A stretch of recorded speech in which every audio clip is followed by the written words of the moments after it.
Guys, did you know that the more things change, the more they remain the same? And that is particularly applicable to the mid-year refresh of OnePlus's flagship device. And this year around, it's the OnePlus 10T. So let's quickly unbox it and take a look at the device. Now inside the box, you'll get your usual suspects. There is a nice case inside the box of the phone, and it is color matched to the device itself. You also have some documentation along with a letter from Pete Lau. You also have a SIM ejector tool and the charger.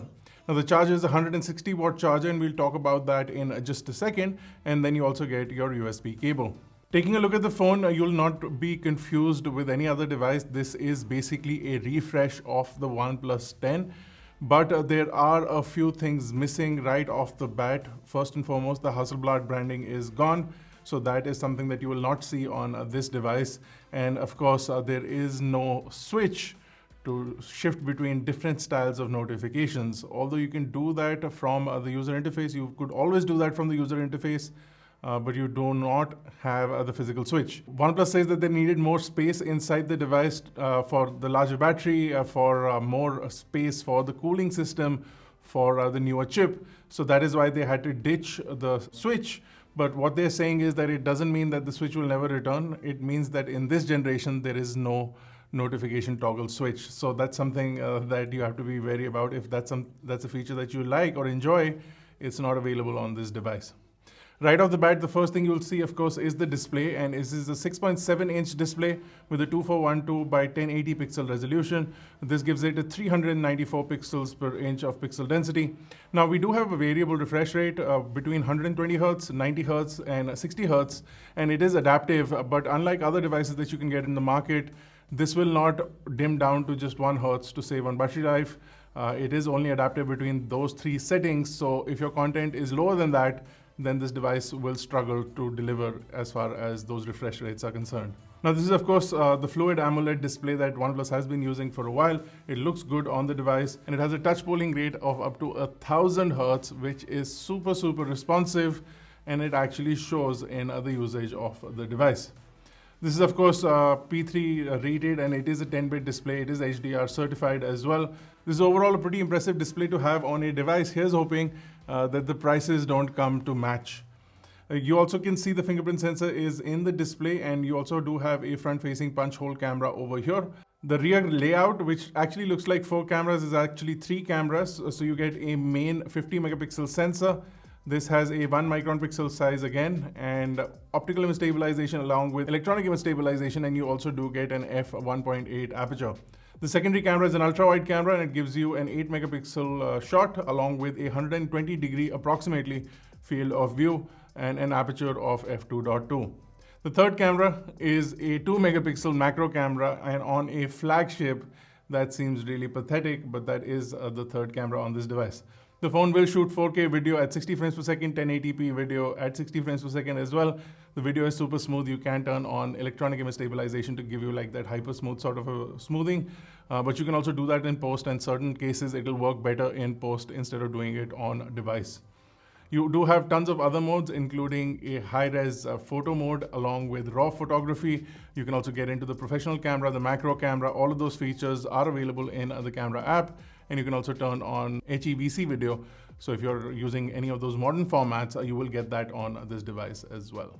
Now the phone is protected on the front as well as the back with Corning Gorilla Glass 5. On our case, there is a pre-applied screen protector, and that is good. Overall, the phone really feels nice in this finish. Unlike the previous generation phone, which did have a matte finish, you can see over here, I do prefer the glossy one because it does make the phone look a lot more premium than it actually is.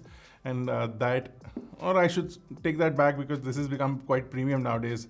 So it does look nice in the glossy finish, and it is available in this finish as well as a sort of a stealthy black finish. So if you want to go more muted, you can go for the black, or you can get one of these, and you can use the included cover or get a few of their covers, including, I'm sure they're going to make a sandstone one for this device as well. The OnePlus 10T has a Qualcomm Snapdragon Series 8 Plus Gen 1 chipset in there. And you can also choose up to 16 GB of RAM and up to 256 GB of storage. UFS 3.1 2-lane storage, and the RAM is LPDDR5 RAM. Now for India, there is going to be a 12 gigabyte variant as well, which is the one we are testing right now. So if you are in India, you can pick the 12 gigabyte variant. It may not be available all over the world, but the other variants, which is the 8 gigabyte plus 128 gigabyte and 16 gigabyte plus 256 gigabyte, will be available everywhere. Phone has a 4800 milliamp hour battery and it supports up to 150 watts of SuperVOOC charging. Like I said, the charger is included in the box, but the charger is actually 160 watts. So instead of being 150 watts, they say that in certain cases, if the phone needs an actual 150 watts, if they had a 150 watt charger, it may not be able to deliver a total of 150 watts of charge. So they kept in a little bit of leg room. And in that case, if future devices do come with a slightly bumped up 160 watts, your existing chargers will continue to work if you so choose to keep them. Now, the phone does run Oxygen OS 12.1 out of the box. There are some improvements based on performance with the SoC that has been done to the device, and the phone is going to receive 3 major Android updates and 4 years of security updates as well. So whether you're using the phone temporarily for a couple of years or for a long period of time for up to 4 years, you'll continue to get security updates for this device, is what OnePlus is promising. And again, we'll have to see that in the coming days. Now, of course, we'll be testing this phone in depth if you guys are interested, but overall it seems like a pretty good device, fully loaded up. In certain benchmarks that we did on the phone, we got really high scores. The overall user interface is pretty fast and responsive. And you do have these really nice wallpapers this time around, which do animate every time you open up the device, and they look good doing that as well. Overall user interface is super responsive, and you can really see the high refresh rate 120 Hertz display working well. You can see that we have a pretty impressive score on Antutu for this device, as well as Geekbench also shows off a pretty decent score on the compute performance. So overall, this device will deliver, of course, and if you want more RAM, you do have the 16 gigabyte variant.